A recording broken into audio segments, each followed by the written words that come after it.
রাজনীতি অগাধ সম্ভাবনার জায়গা। চৌঠামের আগে তৃণমূল দল যে এইভাবে দুটো ভাগ, একদিকে নব তৃণমূল আর একদিকে আসল মমতা তৃণমূল, এবং এদের মধ্যে দুই দলই আসল তৃণমূল বলে নিজেদের দাবি করবেন, এরকম হবে ভাবা যায়নি। যত সময় গড়াবে পরিস্থিতি আরও কোন দিকে যাবে এখনই বলা মুশকিল। ওই যে রাজনীতি অগাধ সম্ভাবনার জায়গা। তবে নজর থাকবে আমাদের, যেমন নজর রয়েছে দিল্লিতে নির্বাচন কমিশনের বৈঠক, সেই বৈঠকে সেখানে এখন ঋতব্রত বন্দ্যোপাধ্যায় এবং তার সঙ্গে অরূপ রায়, অর্থাৎ এই নব তৃণমূল যারা, তারা গিয়েছেন সেখানে আটঘাট বেঁধে যে তাদের কাছে কি কি আছে, কেন তারা আসল তৃণমূল বলে দাবি করছেন সেসব জানাতে।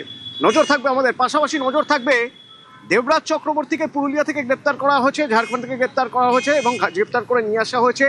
তার বিরুদ্ধে কি কি অভিযোগ এখনো পর্যন্ত কি কি জানা যাচ্ছে, তার সঙ্গে কথা বা তার সঙ্গে যে তাকে জিজ্ঞাসাবাদ করে কি কি জানতে পারছেন তদন্তকারীরা, এবং পাশের ছবি দেখাবো, বাইরের ছবি, যেখানে বিজেপি কর্মী সমর্থকদের উচ্ছ্বাস, ঢাকঢোল পিটিয়ে দেবরাজ চক্রবর্তী গ্রেপ্তার, সেই জন্য সেই ছবি থাকবে বিরতির পর। সঙ্গে থাকুন।